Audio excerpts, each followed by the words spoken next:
নমস্কার বন্ধুরা, ইন্দ্রাণী কুকিং শোতে আপনাকে স্বাগত জানাই। আজকে আপনাদের সাথে একাদশী ব্রতে বা যে কোনো উপবাসের দিনে খাওয়ার জন্য 3টে রেসিপি শেয়ার করছি। সাবুর পরোটা, মরিচ আলুর তরকারি আর মুখটা যাতে মিষ্টি করা যায় তার জন্য আছে সাবুর পায়েস। প্রত্যেকটা রেসিপি দারুণ সুস্বাদু খেতে হয়। তাহলে চলুন রেসিপিগুলো এবার ঝটপট শুরু করা যাক। প্রথমে সাবুর পরোটার জন্য ডোটা মেখে রেডি করব।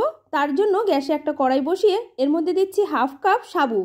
বড় যে সাবুদানাটা হয় আমি সেটা নিয়েছি, আপনি ছোটটাও নিতে পারেন।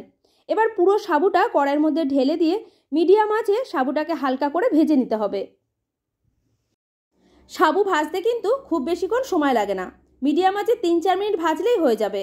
এমনভাবে ভাজতে হবে যাতে সাবুটা ভাজাও হয়ে যায়, অথচ এর একটা সুন্দর যে সাদা কালার সেটা নষ্টও না হয়। সাবু আমার ভাজা হয়ে গেছে আর এর কালারটা দেখুন একটুও চেঞ্জ হয়নি, ঠিক এই রকম করেই ভাজতে হবে। এবারে আমি এই সাবুটাকে একটা অন্য প্লেটের মধ্যে ঢেলে রেখে দেবো যাতে তাড়াতাড়ি ঠান্ডা হয়ে যায়।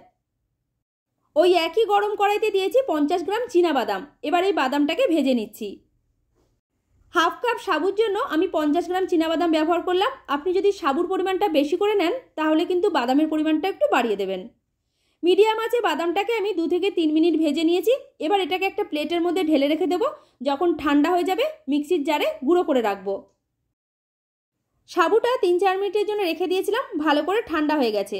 এবারে সাবুটাকে গুঁড়ো করার জন্য বড় একটা মিক্সির জারের মধ্যে নিয়ে নিলাম। সাবু আমার গুঁড়ো করা হয়ে গেছে। এবারে একটা ছাঁকনির মধ্যে গুঁড়ো করা সাবুটাকে ঢেলে নিয়ে একটু চালিয়ে নিচ্ছি। এতে সাবুর যদি কোনো বড় দানা থেকে যায় তাহলে আলাদা হয়ে যাবে, মাখার সময় বা বেলার সময় কোনো রকম আর অসুবিধা হবে না। সাবুটা চালিয়ে নেওয়ার পর এই বড় দানাগুলো থেকে গেছে, এটা ফেলবো না, আলাদা করে রেখে দেবো, অন্য সময় কাজে লাগিয়ে নেবো। আর এদিকে বাদামটাও আমি গুঁড়ো করে নিয়েছি। পুরো গুঁড়ো করা বাদামটাকে এই সাবুর মধ্যে ঢেলে দিলাম। এরপর 1/2 ইঞ্চি আদার টুকরো একটা ছোট গ্রেটারের সাহায্যে গুঁড়ো করা সাবুর মধ্যে গ্রেট করে নিচ্ছি। আর এর মধ্যে দিচ্ছি 1/2 চা চামচ গোটা জিরে, 1/2 চা চামচ বা স্বাদ মতো দিচ্ছি সন্দক লবণ, 1 মুঠো দিয়ে দিলাম ধনেপাতা কুচি। সাবুর এই পরোটার মেন যেটা উপকরণ সেটা হচ্ছে সেদ্ধ করা আলু। আগে থেকেই বড় সাইজের একটা আলু ভালো করে সেদ্ধ করে রেখেছিলাম। এবার একটা ছোট গ্রেটারের সাহায্যে পুরো আলুটাকে আমি এর মধ্যে গ্রেট করে নিচ্ছি। এবার এই সেদ্ধ আলুর মধ্যে সমস্ত শুকনো উপকরণগুলো খুব ভালো করে মেখে নিচ্ছি। প্রথমে এর মধ্যে জল দিয়ে মাখতে যাবেন না, কারণ এর মধ্যে সেদ্ধ আলু দেওয়া আছে, জলের পরিমাণটা বোঝা যাবে না, বেশি হয়ে যেতে পারে। তাই আগে শুকনো উপকরণ ভালো করে মিশিয়ে নেবেন, তারপর এর মধ্যে অল্প অল্প করে জল দিয়ে ডোটাকে রেডি করতে হবে। অল্প অল্প করে জল দিয়ে সাবুর ডোটা আমার ভালো করে মাখা হয়ে গেছে। দেখুন এইরকম হালকা নরম করে মেখে নিয়েছি। এবার এটাকে আমি ঢেকে রেস্টে রেখে দেবো 10 মিনিটের জন্য। ডোটা ওদিকে রেস্ট হতে হতে ততক্ষণে তরকারিটা বানিয়ে নেব। তরকারি বানানোর জন্য আমি এখানে 2টো সেদ্ধ করা আলু নিয়েছি, মাঝারি সাইজের 2টো আলু খোসা সমেত সেদ্ধ করে নিয়েছিলাম। এবারে এই 2টো আলুকে আমি হাত দিয়ে এইভাবে ভেঙে নিচ্ছি। আপনি চাইলে ছুরি দিয়ে ছোট ছোট করে কেটেও নিতে পারেন। আলুটা ভেঙে নেওয়ার পর একটা সাইডে সরিয়ে রেখে দিয়েছি। এবারে পায়েসের জন্য সাবুটাকে ভিজিয়ে নেব। তার জন্য ছোট একটা মিক্সিং বোলের মধ্যে নিলাম মেজারিং কাপের 1/2 কাপ সাবুদানা। বড় যে সাবুদানাটা সেটাই নিয়েছি। আর 1/2 কাপ মানে 100 গ্রাম এখানে সাবু আছে। এবার এই সাবুর মধ্যে অল্প অল্প করে জল দিয়ে 2 থেকে 3 বার পরিষ্কার করে ধুয়ে নিতে হবে। পায়েসের জন্য আমি বড় সাবুদানাটা নিয়েছি, আপনি ছোটটাও নিতে পারেন। বড়টা নিলে ভিজতে একটু সময় লাগবে, আর ছোটটা নিলে ভিজতে খুব বেশিক্ষণ সময় লাগবে না। সাবুটা পরিষ্কার করে ধুয়ে নেওয়ার পর আবারও এর মধ্যে জল দিয়ে দিলাম। তারপর এটা ঢেকে রেস্টে রেখে দেবো আধ ঘন্টার জন্য, যাতে সাবুটা ভালো করে ভিজে যায়। আলুর তরকারিটা এবার বানিয়ে নেব।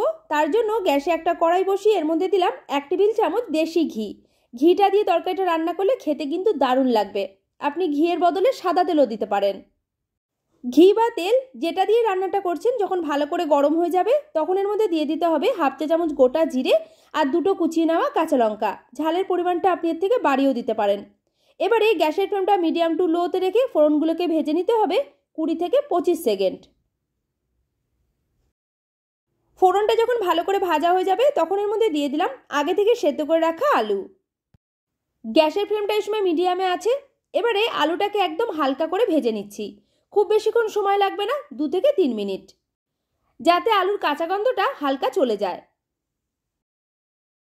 আলুগুলো হালকা করে ভেজে নেওয়ার পর এর মধ্যে দিচ্ছি 1 চা চামচের 4 ভাগের 1 ভাগ গোলমরিচ গুঁড়ো আর দিয়ে দিলাম স্বাদ মতো লবণ।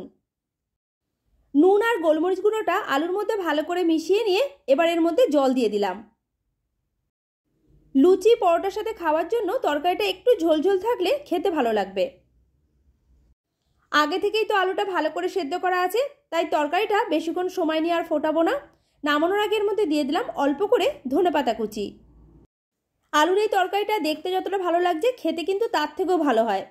যে কোনো ব্রতের দিনে রান্নাটা করতে হবে এরম কোনো কথা নেই, বাড়িতেও আপনি রুটি লুচির সাথেও বানাতে পারেন, খেতে দারুণ লাগে। আলুর তরকারিটা আমার রেডি হয়ে গেছে, ফ্লেমটা অফ করে এটাকে নামিয়ে রেখে দেবো। সাবুটা ভিজিয়ে রেখেছি, আধ ঘন্টা হয়ে গেছে।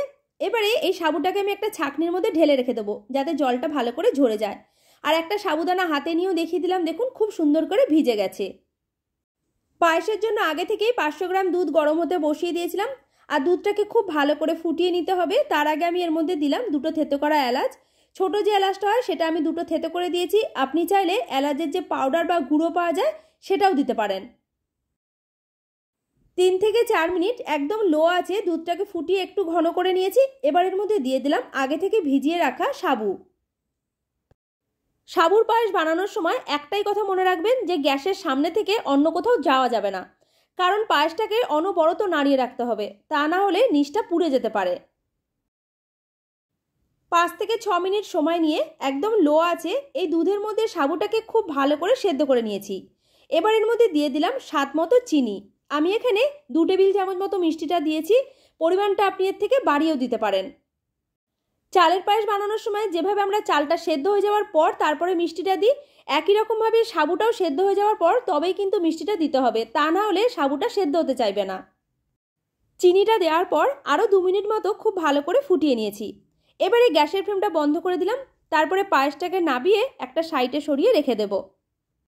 আলুর তরকারি আর সাবুর পায়েস দুটোই আমাদের রান্না হয়ে গেছে। এবারে চলুন পরোটাগুলো বানিয়ে নেব।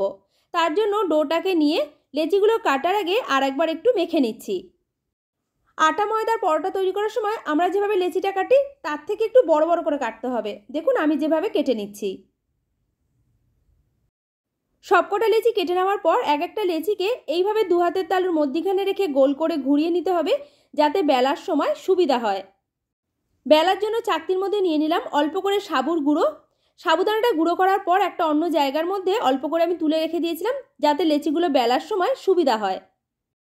এবার এই লেচিটাকে রুটির মতো গোল করে বেলে নিচ্ছি। পরোটাটা আমার বেলা হয়ে গেছে, দেখুন এইভাবে পাতলা করে বেলে নিয়েছি। সাবুদানা লুচি কিংবা পরোটা বেলার পর দেখবেন ঠিকঠাকভাবে গোল হতে চায় না, তার জন্য আমি একটা ছোট বাটি বসিয়ে এইভাবে একটু কেটে নিচ্ছি, যাতে দেখতে ভালো লাগে। একটা পরোটা আমার বেলা হয়ে গেছে, এটাকে তুলে নিয়ে একটা থালার মধ্যে রেখে দিলাম। এইভাবে বাদবাকিগুলোকেও বেলে নিচ্ছি। সবকটা পরোটা আমার বেলা হয়ে গেছে। পরোটাগুলোকে ভাজার জন্য আগে থেকে একটা ননস্টিক তাওয়া খুব ভালো করে গরম করে এর মধ্যে দিয়ে দিলাম একটা বেলে রাখা পরোটা। প্রথমে আমি পরোটাগুলোকে তেল দিয়ে ভাজবো না, আগে উল্টে পাল্টে দুপাশ ভালো করে সেঁকে নিয়ে তারপর এর মধ্যে অল্প অল্প করে ঘি দিয়ে পরোটাগুলোকে আমি ভেজে নিচ্ছি। আপনি ঘিয়ের বদলে সাদা তেল দিয়েও ভাজতে পারেন। পরোটাগুলোর মধ্যে দুপাশই ভালো করে ঘি মাখিয়ে নেওয়ার পর এবারে সমানে উল্টে পাল্টে দেবো, যাতে দুটো সাইডই খুব সুন্দর লাল করে ভাজা হয়ে যায়।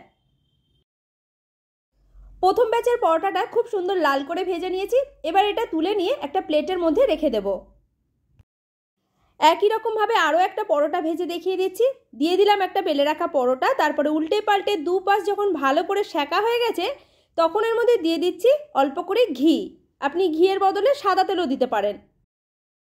পরোটাগুলো যেমন পাতলা তেমন হয় তুলতুলে নরম, মুখে দিলেই মিলিয়ে যাবে।